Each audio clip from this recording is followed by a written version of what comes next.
this is the bit where I may upset Starcraft people. So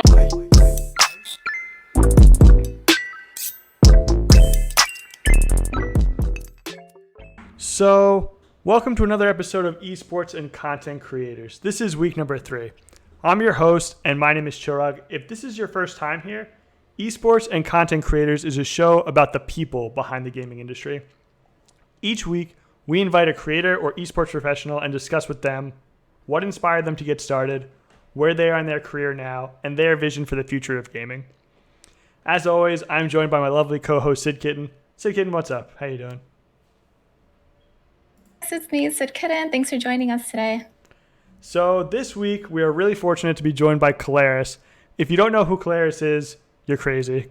Kaelaris is a powerhouse caster. He's been casting Starcraft for, I believe, 10 years. Probably very few people on Earth can say they've been casting a title for that long.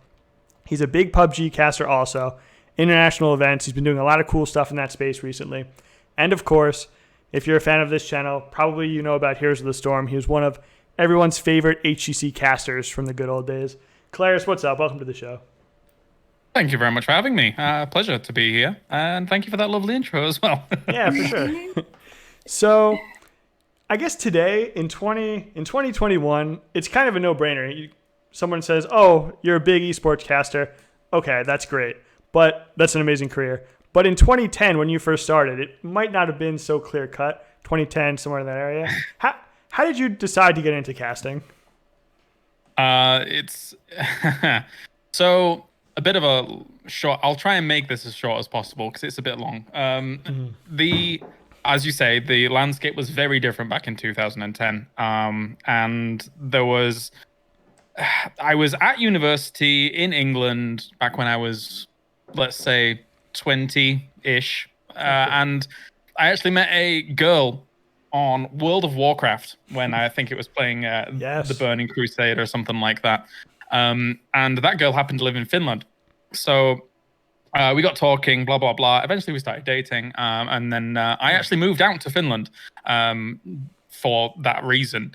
And then whilst there, English was not very useful in terms of getting jobs and things like that. But then Starcraft 2 was coming up.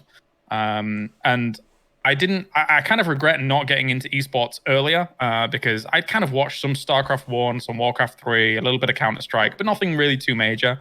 Okay. And then when Starcraft 2 came along, I was like, right, this game looks fantastic. I've watched some people talking about it on YouTube. I think I can do that. And I think some people will say I was delusionally confident with my potential ability to get forwards and make that my full-time career, but I was certain. Well, yeah, I was certain I was going to be able to make it my full-time career, and awesome. Kind of did. That's so cool. Was there anything in particular that was like, I'm really good at StarCraft, or like anything that kind of made you feel so confident right out of the gate? A few things. I think I'm quite self-motivated when it comes to I think you have to be in this job to push forwards, because the funny thing is we're in COVID times now and everyone's working from home, but newsflash, if you were a commentator, you were working from home to begin with anyway, like to kind of hone your craft, hone your skill, and stuff like that. So I was not bad at StarCraft at the beginning. When Masters was released, I got Masters rank very, very swiftly. Okay. And I started commentating over my own games on YouTube. The first videos were not very good, but I liked to think back in the day as well that I had a pretty decent voice for it, which has changed over 10 years now. But I thought I still had an okay voice for it. So very clear enunciation, very, very clear speaking, and a decent way of being able to describe what was going on. So I felt like I had the building blocks in place to kind of, scale the mountain. That makes a lot of sense. For anyone who doesn't know StarCraft very well, Masters is a very good rank. It's really, really, that's like 0.5% or something really high. Oh, maybe something like that, yeah. Yeah, that's good. So, okay, so it's 2010, StarCraft, you're a really good player. Were you tempted by other titles at all? Were you like, Counter-Strike, I think, Halo 3, Warcraft 3, some of those you mentioned a little bit. Were you looking at them, or were they just not quite as much your vibe? So the first thing I ever did before, because I couldn't make money in Finland because I couldn't get a job that wasn't something, speaking Finnish, was I actually wrote guides for video games, and it was mostly like leveling guides for MMORPGs, just to make a little bit of cash whilst I was kind of working my way up. Thoughtbot? Like what? Sorry. Thoughtbot, were you on there? Do you remember that one? Oh, I do remember that, but no, that was even earlier. So I guess the MMO genre was something that tempted me quite heavily, but as soon as Starcraft 2 came out, I was a big fan of RTS in general. Like back when Red Alert 2 was out, I was like top 50 in the world, even though I was quite young when it actually released. So that just the RTS genre really struck a chord with me because of the asymmetrical kind of the design of it, and the identity that you're able to put in kind of your own strategies, your own play, etc. So yeah, Starcraft was for me. That's so cool. Oh, sorry, you go ahead. Yeah, just taking like a higher level view of what we're talking about. For those who don't know, what is Starcraft? Like, can you give us just like a high level of what that game is? Sure. So I guess for people watching the channel, the Starcraft is a game made by Blizzard, the same people that made Heroes of the Storm. And Starcraft, being the RTS genre, you are basically fundamental building blocks. You're building a base, you're collecting resources, you're making an army, and you're killing your opponent with said army, or putting them in a position where they are unable to compete with those fundamental aspects that you put on the other side. So technically you don't necessarily need to kill them, but you can just put them in a checkmate spot. It's kind of like 4D, 5D, 6D chess because it's really fast. RTSs are insane. MOBAs are quite complicated enough for me. So with that foundation, usually when somebody's pursuing a career path, they have somebody that they can look up to or imitate. But when you were starting in esports, you're pretty much a trailblazer. So was there anybody that you looked up at the time, maybe outside of esports, that you were kind of imitating or trying to become something like that? There's only one person that I kind of looked up to. This sounds really kind of not big-headed, but I guess atypical, I suppose. But I feel like you always have to be the best version of you, right? Not necessarily like trying to find what other people are doing. You can incorporate some things for sure, and nothing in this world is unique. Not jokes, not content, not anything. So everything is in effect, in inverted commas, stolen from somewhere. So you take the little best bits of stuff from people and you kind of work them into your own thing. And the one person I did look up to in terms of what they were doing was Artosis, who is a very well-known Starcraft 2 caster, Starcraft caster, did a little bit of Heroes, did some of the ESPN shows that they did way back, the collegiate stuff.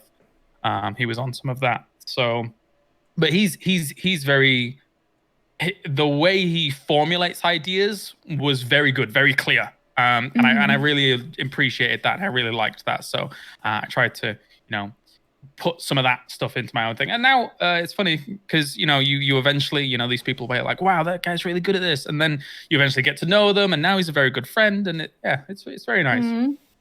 That's awesome. So if you could go back to that time, is there anything you would have done differently? Oof. So 2000, you mean all the way to the beginning, or? Yeah, I guess like when you were first starting out and like going through that path. A few things, I suppose. One, I wouldn't have chosen this stupid name. That's so funny. What don't you like about it? It's cool, yeah. It's just complicated for people to spell. That's why I did the abbreviation thing of the KLRS, maybe a little bit of potential easier branding off the back of that. Jeez. Yeah, I should have. Because the funny thing is if you look at all the big streamers nowadays and whatnot, they have very simple, very short names if you really think about it. I mean, even, someone like Dr. Disrespect, who is like, people just call him the Doc, right? Or a ninja or a shroud. I'm not saying I was ever going to get to that level, but you know what I mean, right? Yeah. It's easy for branding. It's very good marketing, yeah. Yeah, exactly. Easy. Everyone knows what that is. That is one of the things I probably would change from back in the day, even though I've technically had this tag for like 18 years now or something. I think I made it when I was playing Halo 1 or Halo 2 online or something. Anyway, what else? I think this was maybe a few years in, maybe like 2 or 3 years in, but there becomes a point in every caster and host's career where I think they suddenly feel like they've done it. They've reached nirvana, and they start to get a bit of a big head. And I think that happens to everyone. And then you all of a sudden realize, oh, maybe I shouldn't be a bit of a dick to people. And that takes a little while to get over as well, I think, as a hurdle. So, try and quell that bit down a few years in, I think, is probably a good piece of advice to my former self. Those are some really good tips that I think will resonate with a lot of people just starting out, like having an easy name. Because I don't think it's something that you think about when you're starting out. You just kind of want to have like a cool name, and you don't really think like, okay, as far as like branding, is this easy to like pronounce or type out, or something that's like short enough, or things like that. Yeah, absolutely. Yeah, I mean, it's funny because I like my name. I'm not going to sit here and be like, God, I hate myself. But I do like the name. To me, it kind of mixes a lot of things. Like, I actually created the name because of like Greek mythology as well as my own spin on it. But then you get these comparisons of, you sound like KLRS, and I'm like, well, okay, that's annoying, but I do like KLRS, so that's okay. Oh, there's a Kale. Yeah, the whole Kale's in there. Yeah, exactly. There you go. The KLRS rebranding, or the abbreviation, is really cool though. So thank you. I think it's clever, but anytime I talk to people about it, they're like, why that? And I'm like, well, if you say it out loud, KLRS, it sounds like Kaelaris. Yeah, you get it anyway. Yeah, but people never get this crap, so. Okay, and cool. You mentioned a little earlier when we were talking that you moved to Poland. So what made you decide to move there? Well, we're taking a leap there because obviously I was in Finland, and then I actually moved to Germany to work with ESL full time. And then after 6 years of being there, I moved to Poland when basically what happened is ESL had quite a few in talent. For anybody that doesn't know who ESL is, they're basically the biggest esports organizer on the planet. And I was one of their in-house casters for, again, about 6 years. Wow.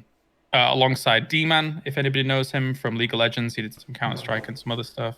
Who else? Joe Miller was there for a long time and still is. He's now their kind of head of talent, as it were. Like, he will hire people for tournaments. Jason Kaplan was there. Apollo, who I cast Starcraft 2, was with there. Anyway. So I was there for 6 years. And then by the end of that 6 years, they decided, okay, what we want to do is we want to... The business model for them didn't make huge amounts of sense because some talent was coasting and just kind of being like, yeah, I'm claiming my paycheck. This is easy, la, la, la. For me, I'm very self-motivated and I always want to be working. So I was one of the people that was kind of making the money, but some people were losing the money. So their solution was, let's give everybody the option of just going freelance. And that way, not only could they potentially save money on their end, but also people that were going freelance, but also doing a lot of work could make more money because they were taking like a percentage cut of everything that I was doing based on the fact that they were paying me a salary anyway. So I went freelance, and then I was bored of Germany because it's not entirely easy being in Germany and being not being able to speak German. They're quite proud of their language. Yeah. I can imagine. It's not as bad as France, don't get me wrong, but yeah, they're quite proud of their language, and as such, you get a bit of hard time. So for multiple reasons, for moving to Poland was a good choice. I mean, the living cost here is very low. The tax is very low, which is very nice. You like that? Yes, that's the best bit. And also, I mean, the living quality here is really, really nice. Because I live in Krakow, which I would argue is probably one of the most beautiful cities in Europe. So I'm fortunate to have landed on my feet in a nice place. That's so awesome. So, okay. All right. So changing pace just a little bit. So, Starcraft. I was a big Warcraft 3 player, and I always kind of looked over at Starcraft, and I was like, that looks really cool. I bet my Warcraft 3 skills will translate a little bit, but I never fully like kind of understood the the landscape. So if you're like a StarCraft fan, or you're really into StarCraft, what's going on in StarCraft right now that's like big? Is it like like HGC was a thing for Heroes, like LCS for League? Like what's like the StarCraft for like the big diehard fans? Okay, so what's happened now is, I mean, for a lot of years we had WCS, which was basically Blizzard's on white label product that was the overarch. It was their equivalent to HGC. Okay, to put it in those terms. Blizzard, as of the start of last year, basically stepped away from organizing tournaments and put it in the hands of ESL as well as DreamHack. So now ESL and DreamHack are doing something what is called the EPT, the ESL Pro Tour. I can give you the full sales pitch because I am the host of a lot of it. Perfect. And basically what that is it's a circuit throughout the year, which they already signed a contract at the beginning of last year for 3 years of it. So we guaranteed have 3 years of that. And basically it's tournaments which in current COVID times are kind of regional championships, and then culminating in a global final, which we have to do some finickying around with like people. If you're a Korean and you're a European playing on against each other, you have to play on American server, so the ping is acceptable for both. So we have regional tournaments which feed into a grand final for say summer, fall, winter, separated up. And then now, coming up in a month's time, actually a month minus 4 days time, is Intel Extreme Masters Katowice, which technically was supposed to be the World Championship, and they wanted to hold it all fully offline. But of course, because we live in funny times, it's kind of been rejigged a little bit. So the prize pool was 500,000, but now it's gone down to, I believe, 250,000. And everything's going to be held online. Not too shabby. Yeah, I mean, not too bad. I'll take that. Okay, so StarCraft really does seem like a very special game. Is there something, because there's many esport titles that come and go. They're here for a little bit. They have 50,000, 100,000. But here we are, StarCraft, 10 years plus later, 20, 25 for the franchise, some insane number. And StarCraft is still relevant today. Is there something, in your opinion, that makes StarCraft this special game? I think, had it not blown up, had StarCraft 1 Brood War competitive not blown up in South Korea the way it did, I think that was very, very important for the game and how it was perceived kind of eventually globally. Because obviously, StarCraft 1 Brood War in South Korea was a phenomenon. Like, there Exploded. were, there were, TV channels about this, and I'm talking like 2000. No, maybe not 2000. Maybe 2000. Yeah, something along those lines. It's when Brood War came out, not the original StarCraft one. So that was really the catalyst for. I mean, a lot of esports, actually esports in general, can thank South Korea and StarCraft for the way esports is now perceived. Because if that didn't occur, maybe we wouldn't be where we are today with esports. It took it to the next level, kind of a thing. It's like like a Fortnite in 2017 in the US kind of equivalent or something. I guess so. I guess. Like I don't have much. A step up. Okay. Sure. I don't have much time for Fortnite, but yeah. I didn't play it all, basically. Fair. I just saw it. And then with StarCraft 2 came around at a time where, so when StarCraft 2 was released, when we were doing the competitive scene, Twitch TV didn't exist. Let's just mull over that for a second. Okay. Where was it broadcasted to?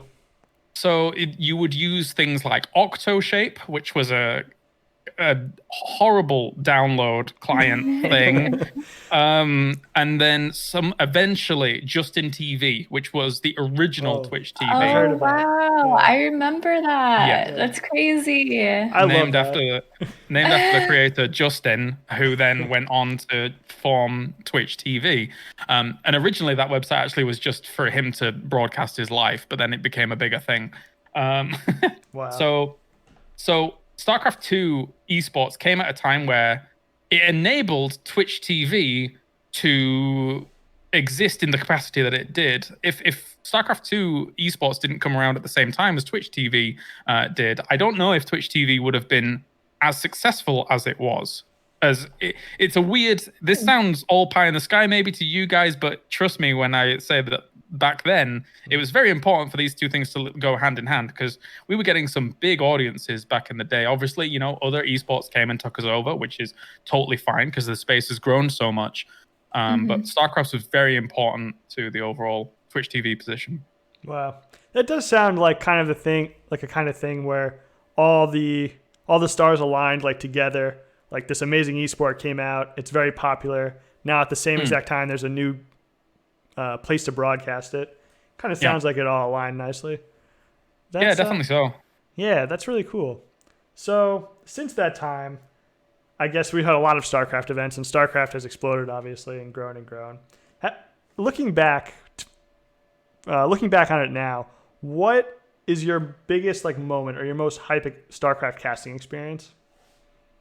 There's got to be a few. I mean, one thing that resonates really well with me is it's a long time ago. It's 2012, WCS Europe, 2012. So we did a tournament in the Globen Arena in Stockholm, even back in 2012. And this is there weren't many arena tournaments going on then, right? Wow. Now you think like, oh yeah, okay, there's a lot of arena tournaments going on in Counter-Strike and League of Legends and all this stuff, right? But back then it was unheard of outside of South Korea. So we did this tournament, and it was my first ever big tournament. And also, as a throwback to one of the original answers I gave you prior, it was the first time I ever met Artosis, the guy that cool. Spoken about. So he was casting with his partner Tasteless, and I was casting with Apollo, who became eventually my longtime partner for WCS Europe. So that one, it holds a special place in my memory for sure. That sounds really cool. Where was the stadium? In Stockholm. In the Stockholm. Open Arena. Oh, really cool. Very nice. Okay, so I have a bit of a selfish question. Go for it. So we're on the East Coast. We've been kind of like waiting for COVID to wind down and kind of waiting for some events to pop up.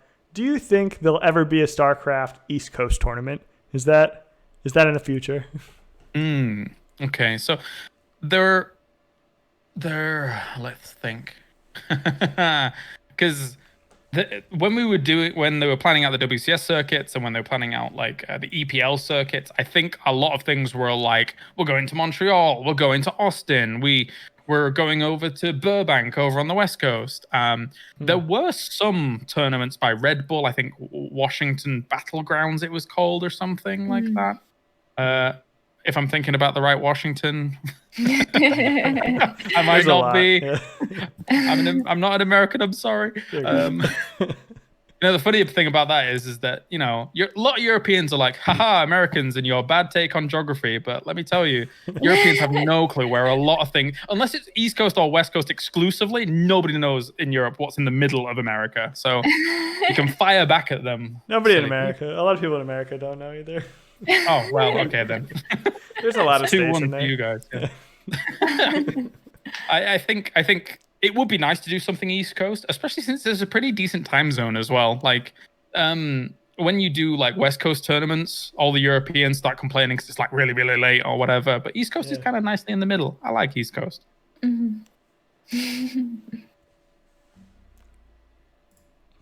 Okay, awesome.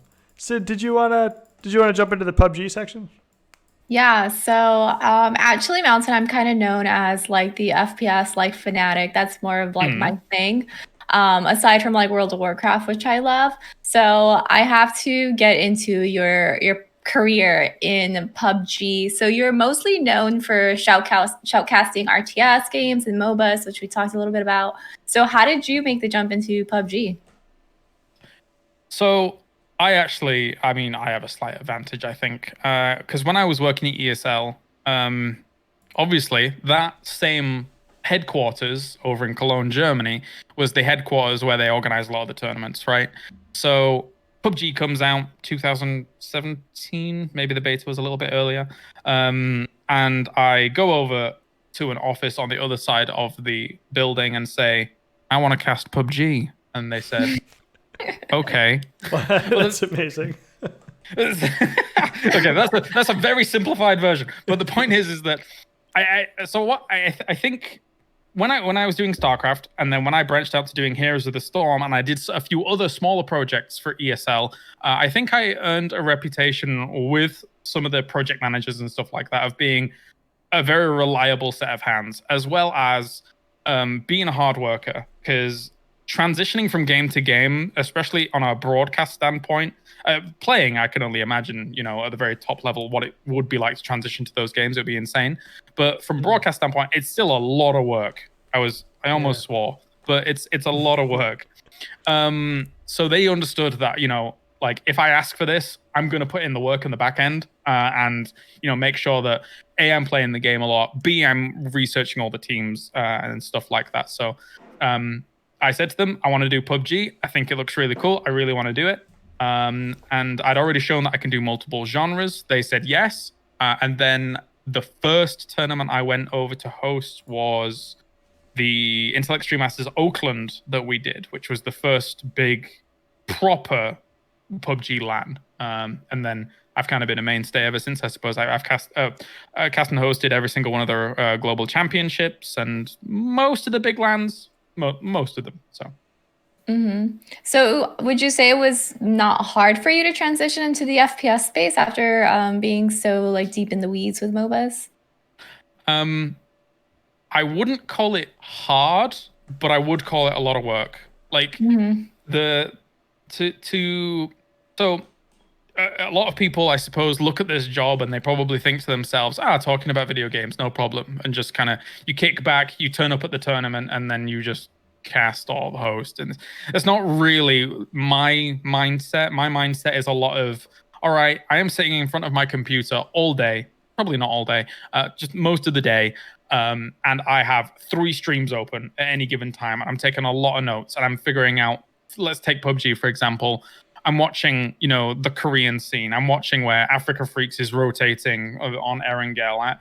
I even when I'm hosting games, technically as a host, you see a lot of hosts that do this, where they don't really need to know the game that much. They can play the naive card or the, teach me card, but I don't like that. I want to know as much as possible so I can ask some really kind of a little bit more in-depth questions to be able to kind of bring the most out of my analysis guys. Because I know the analysis guys really appreciate that as well.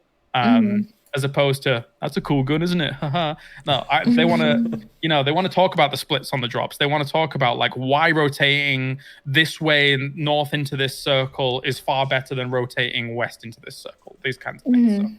So. And just like as a player, I know there's different fans for each game. Like the attitude of the fan, just like as there are players like in each scene, their attitudes are different. So did you notice any of these differences in the fans or in the crowds that in FPS rather than the MOBA games? This is the bit where I may upset Starcraft people. So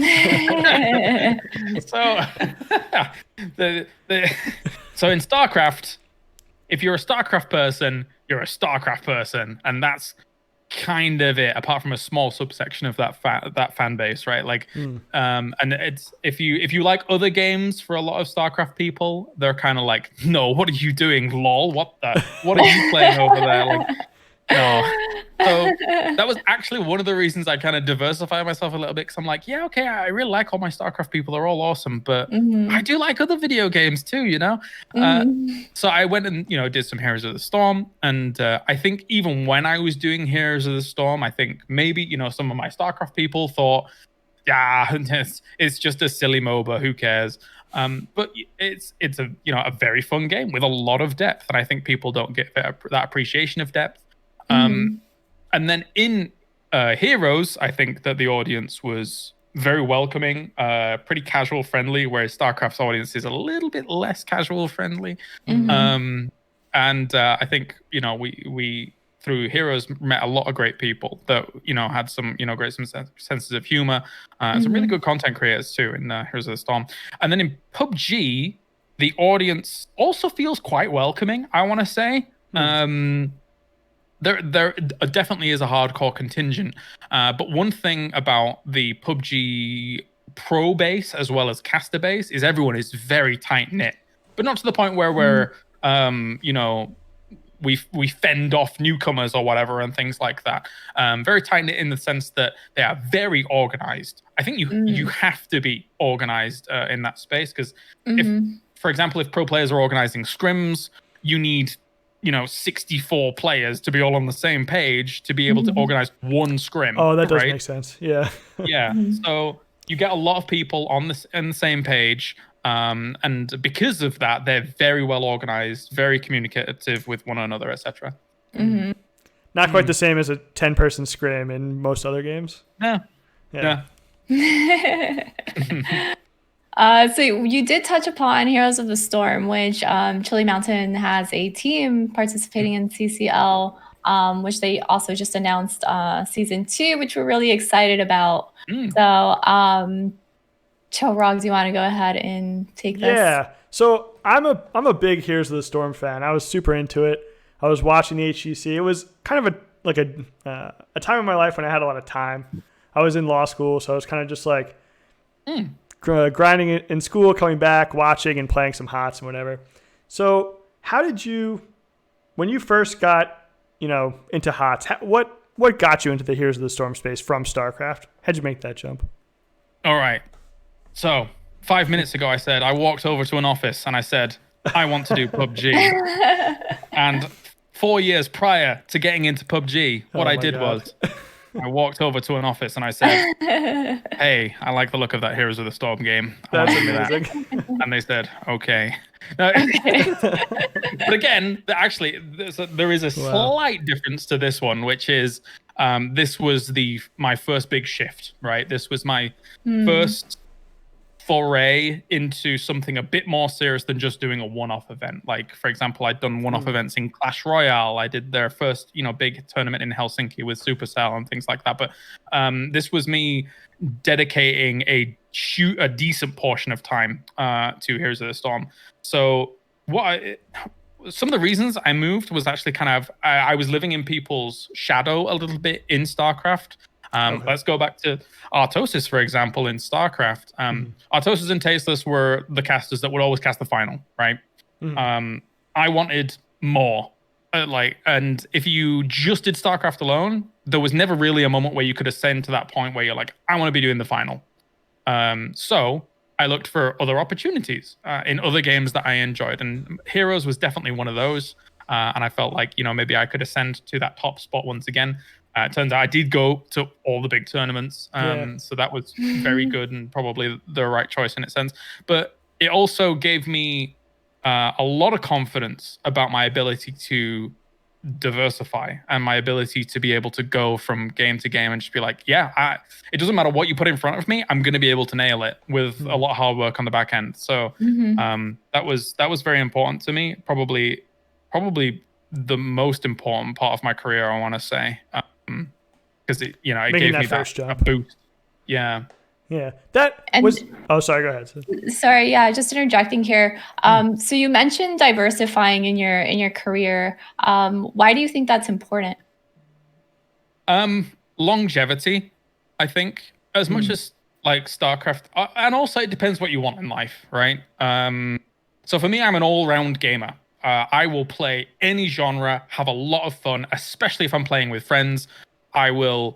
My friends will come up to me with like, hey, do you want to play this Gunstar Returns or whatever, Gunfire? I don't know what the hell this game is. I just played yesterday. And I'll be like, absolutely, let's go. We'll play anything. I will play anything. And because of that kind of mentality, I really just kind of wanted to, play a lot of games, maybe even cover a lot of games if I was able to kind of build up that repertoire. And in the end, I did. But diversifying in this space, it depends, because for some people that's not for them, right? Some people want to do the one game because they love that game and they don't feel the passion for another game, right? And back to the kind of what you want in life, is I want to be successful. I want to have a nice car. I want to have a nice house. I want to enjoy myself. Those four things, just success in general. And diversifying will bring you that. If I'd have stayed in just Starcraft, yeah, sure, I'd still be making a living, probably a decent living. But would I be making as decent a living as I am now doing Starcraft, PUBG Mobile when I am asked to do it over in the Katowice studio, maybe some other titles in the future, hint, hint. That's, it's about what you want in life. And for me, success is there. Okay, that makes a lot of sense. Yeah, so it kind of does make sense. Like, if you're able to do different games, you're able to kind of get hired by more studios. Is that kind of the thought process, or wiggle into new opportunities that might not be there in one title? If I'd have only done if I'd have only stuck with Starcraft this 10 years, as I say, I would have been able to make a living. But now I'm in the fortunate or unfortunate, depending on how you look at it, position where you're constantly getting offered work, and if you have proven yourself to be able to be malleable, and there's been situations in the last couple of years where I've been potentially double booked because I've been offered so much work, potentially triple booked because I've been offered so much work, which is just nuts. But I like to keep myself stable. I hate instability, and stability comes for me from constantly being able to get these job offers, and working the best windy route through all of them, because sometimes that can be tricky. Like, for example, the PUBG tournament coming up, which I will be involved in, which is this 2-month giant tournament, but I'm only doing maybe like half of it, for example. But in some of that downtime, I'm getting to do like the Intel Extreme Masters Katowice and stuff like that, whereas a lot of the guys on the PUBG show are only doing PUBG, right? And as much as I love them all, I love them all to death, but what do you do when or if PUBG or PUBG Corp suddenly like either disappears, goes away, or like, what do you do then? So I've always got my eyes on the horizon for what's to come next, or what I'm enjoying next, and stuff like that. Okay, that makes a lot of sense. So HGC, looking back on that time, what if you had to pick out one specific moment, one tournament, one similar to the StarCraft question? Was there one kind of like height of HGC for you in your career? One choice might be too difficult. It is tough. Top 3. Yeah, there was a lot of good times. So I think it was just before 2018. I actually got the offer to be one of the full-time casters for HGC. We were in talks, and a lot of people were in talks as well with them about doing it. Obviously, Trixler, Kaldor, Gilliwi, Dreadnought became the mainstay casters. Eventually, Jay Howe came in as well. But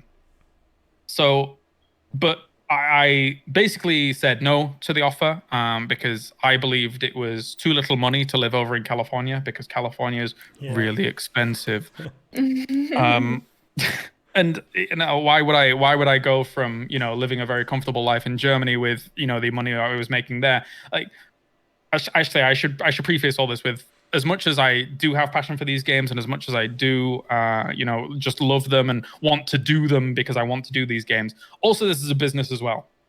So some of my answers here are based from that business perspective. it's important to know your worth, basically. So yeah, it wasn't enough money, didn't go, but because Kaldor was getting his visa sorted out, I did get an opportunity to go out there and spend like, I think 5 weeks or something like that, casting with Trixler at the start of HGC Europe, which was a lot of fun. Me and Trick really got on really well. I knew him previously because he did Starcraft before, if people didn't know, under a different name. I did not know that. Okay. Yeah. We it's funny because we actually me and Trixler casted a few tournaments together in like 2012 or something like that. Okay, cool. Yeah. Online. So good times. What did he go by, out of curiosity? Robin something. I can't remember. Okay, that's so interesting. I'll have to look up the VODs. That's really cool. It is a long time ago. I'd be surprised if you could find the VODs. Okay. It was either something called a Playhem Daily or a something Fight Night. I can't. Anyway, so that the first couple of weeks of HGC was very fun, and then Kaldor came in, and it was very cute because they gave me a little going away present on broadcast. The bastards, they tricked me. That's nice. I still have it. There's the championship belt, a HGC championship belt, which was basically a WWE US championship belt, but just with like duct tape over it and wrote in HGC. It was cute because I'm a wrestling fan. Oh, cool. So that definitely stands out. And then other things that stand out are the mid-season brawls that we did in Sweden, which was the halfway point of HGCs. You would have a season, then mid-season brawl, then a season, then you would go to BlizzCon. But mid-season brawls were a longer format than BlizzCon, and we had like downtime here and there. As much as the games and the tournaments and DreamHack was really cool, we had like downtime and we could hang out with the players a little bit more. And we always had a really good time at mid-season brawls. They are still hands down the best tournaments of all time in Heroes, like bar none. They were so fun to watch too. I feel like it translated on screen. It was the one that Fnatic won. There was a few mid-season brawls, but the one that Fnatic won was where we were, and that was cool because we'd never really had a non-Korean champion before from the kind of world championship aspect of things. So yeah, it was fun. Yeah, it was a lot of fun to watch. And okay, so you kind of mentioned that the business aspect is important to you. So Heroes of the Storm right now, it's not maybe perfect for the business aspect, but sure. Is there a world you could see yourself kind of maybe involving yourself in some of the stuff going on, maybe Masters Clash, maybe CCL if you got an offer, or are you are you more looking forward to different games now? I think if the business aspect really picked back up, then maybe I could find myself doing it again. And again, there's probably people out there being like, oh, he's just looking for the money. It's like, no, you have to be realistic in this regard.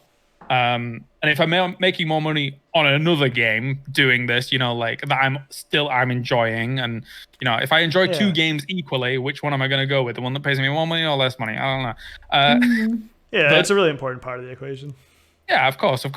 But by the same token, Heroes is still a very fun game. It's still the MOBA that resonates most with me. I was never a big fan of them kind of creating their own characters, because for me, Heroes was where their universes clashed, right? I could be Kerrigan and I'm fighting Illidan. Oh my god, that's so cool. I love it. But then Orphea kind of came in, and the other one that I can't remember of the name that came in, and I was like, that kind of burns it a little bit for me. Was it Orphea, and are those kind of like third or Heroes of the Storm specific characters? Yes, okay, those. Gotcha. For me, the game didn't. That's not what the game meant. I almost took unreasonable offense to the level of levels. I was like, no.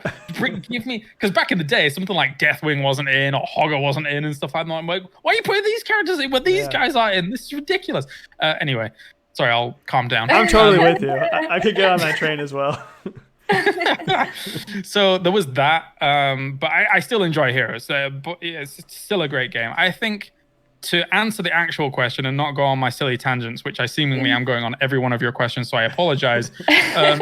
Totally good. I would, if there was, a little bit of a gain, anything, I don't mind too much. But it would be nice, maybe even to come on for a show match or one or two. Maybe if people remembered me, that would be nice. I don't know. If they don't remember me, that's cool sure. too. When Gilly and Dredd came on, kind of part of the original casting crew, it was a huge explosion in the CCL chat. So really? I think great. I think everyone will remember the original HGC people, Cal, you, all of them. Mm-hmm. I watched yesterday, and I saw them on the pre-show, I guess, before the final. Yeah. So that was cool as well. That was a fun reunion. Right? Dredd still has this Bieber hair. God damn it.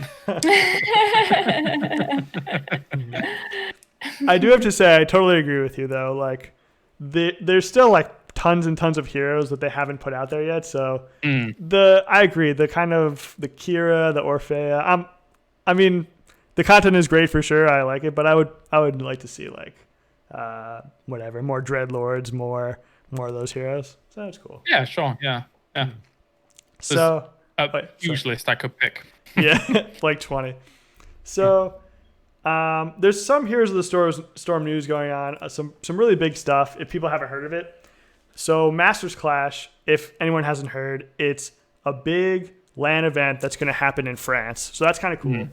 Heroes of the Storm, getting back into kind of like the LAN level of funding, although it's in Europe. So Europe's a little bit bigger of an audience, more engaged audience than the US. Then the Heroes Esports, Twitter kind of picked back up. I don't know if you had a chance to see that. It followed 30K and it kind of retweeted some CCL stuff. It's out of hibernation now. It's kind of moving a little bit. I didn't know that. Let me have a look. It's coming back to life. That was kind of a nice symbolic thing too. It's like Heroes Esports. It's like, oh, it's like back alive. It's coming. That's cool. Huh. Yeah, so some interesting stuff. Then also Blizzard with CCL, they approved season 2. So that's another thing. So there's a lot of kind of like Heroes Esports things bubbling up. It's a pretty exciting time for it. Yeah. You know, the funniest thing is that back in the day, this Heroes Esports account didn't really retweet much of other things going on outside of HGC.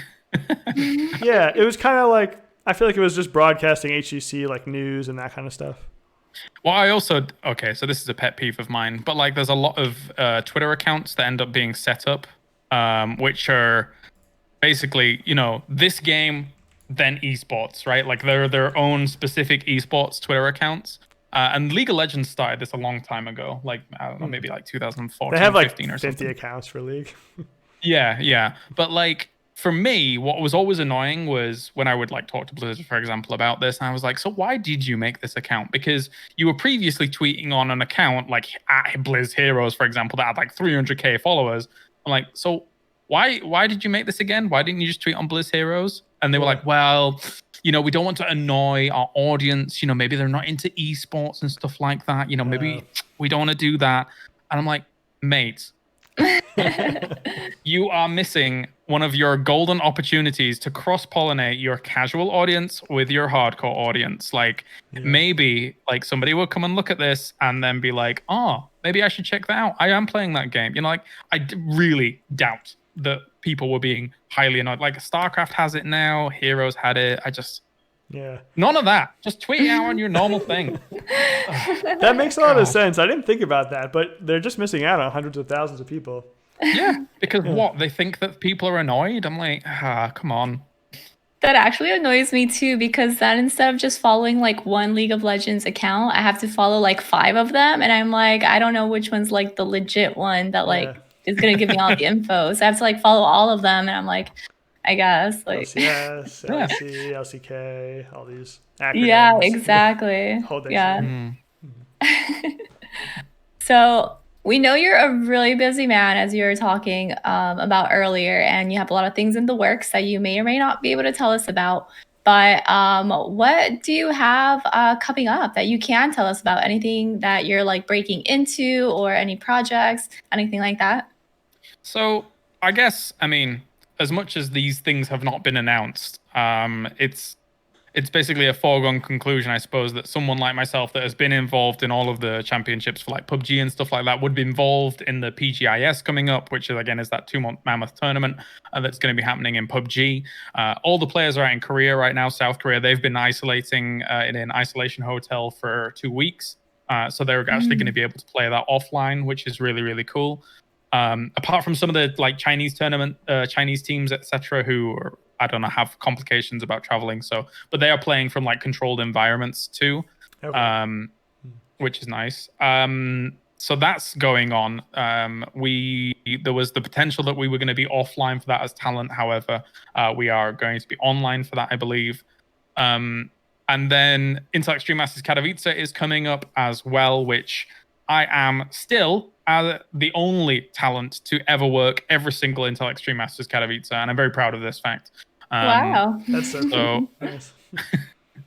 So I will continue that streak and never let it go, because I would be extremely sad to miss out on that streak.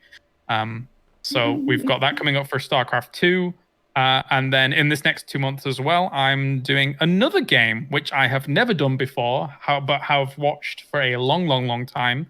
And I'll leave that one to people's imaginations, because that's going to be cool. That's exciting. Definitely giving the audience something to ponder on. So we know you're involved in a lot of games. So what games do you personally enjoy playing yourself? Like maybe if you have time to play off stream, that you just go to every time you have like a couple of minutes or whatever. So because I'm a masochist, I spend my time. Well, WoW Classic came out, and of course, me and a few of the other PUBG guys on my desk decided, let's make a guild, which I ended up being the main tank and one of the main tanks and raid leader for. And I played that for a long, exactly. You can imagine it's like 30 like hours, 40 hours a week. Having an extra job basically, because I'm stupid. Anyway, so I did that for a long time, up until Nax Ramas came out, and then some other officers had just had enough, and I was like, no, I can't do this anymore. So that was a good chunk of time though. That was like a full year. Wow. Did you do the Ragnaros and Nefarian? Did you guys clear? Yeah, I have Thunder Fury. I have nice. Pog.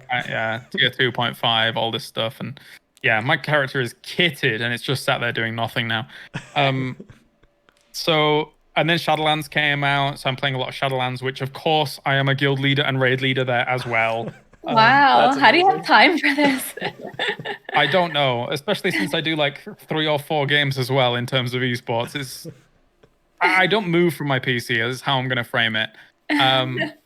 So that I play a lot of Sea of Thieves. I probably have thousands of hours on Sea of Thieves. It is one of my favorite games of all time, because basically the objective is to ruin everybody else's day and make them quit the game. We love that. What else playing? A little bit of Path of Exile recently. PUBG, of course. Some Starcraft. I play a lot of games. Have you jumped on the trend of playing like Fall Guys and Among Us and like those type of like streamer games?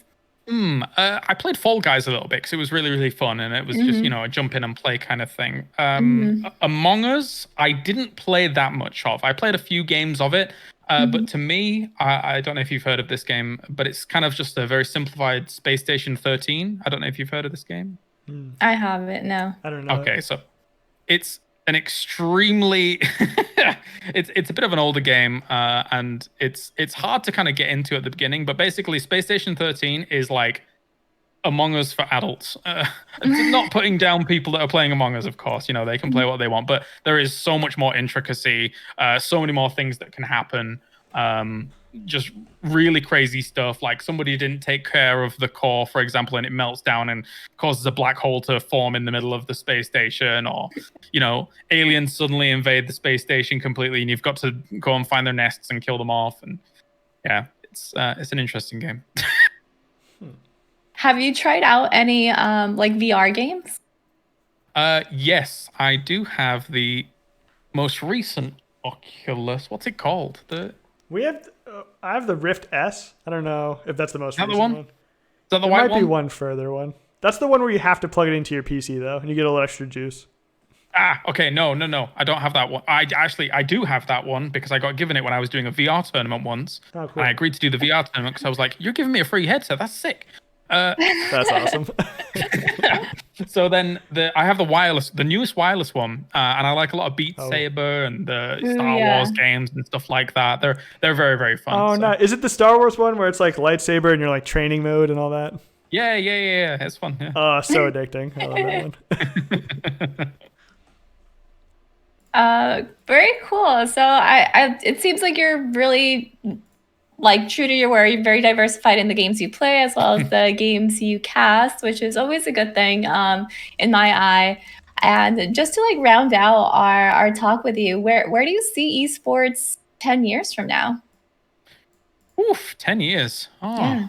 Oh, Jump into the future. Yeah, before I answer that, I forgot to add Cyberpunk as well, which everybody gave a really, really hard time, but I have a Cyberpunk shrine right about here. Okay, nice. It's very, very important. Anyway, where do I see esports in 10 years' time? Maybe a controversial opinion. I don't know. But we need... So obviously, I think we don't need terrestrial TV. Terrestrial TV needs us, because slowly but surely, I mean, who watches TV? Do you guys sit down and watch TV, or do you watch Netflix and internet TV, like HBO? Yeah, and streaming. Right, like, I don't think anybody like our age, and I might be a bit older than you guys, but I don't think anybody our age or you guys, like millennials, Gen Z.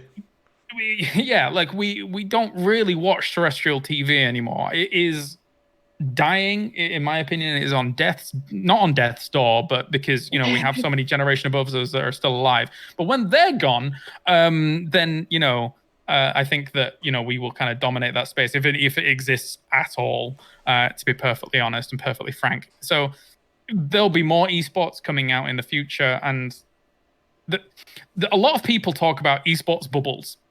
And I think that we are beyond that point now where esports bubble could burst. If anything was going to cause it, it might be like the Overwatch League and COD World League, for example. They bring in a lot of these non-endemic sponsors. And when they eventually see like no return on investment after spending whatever the hell 25 million on a spot and something like that, they're going to be annoyed. And then maybe like that will put off non-endemic sponsors for the next 10 years compared to like, this silly investment that has gone down in regards to it for no ROI. So we'll still do arenas. There'll still be tournament organizers. It'll still be here for a long time. It'll be a new esport, another new esport, another new esport. A new genre comes along. Who knows? Because the BR genre kind of took over in the past couple of years. Maybe it's kind of like plateauing now. I say took over. It didn't really take over. MOBA is still kind of the king along with Counter-Strike. But yeah, we'll it'll be here forever. I do totally agree that like the bubble of esports, as long as there's viewers who are going to engage with products, their esports will probably be just fine. Although there might be kind of ups and downs or whatever, the viewership is there and sponsors will want that. So it does make sense.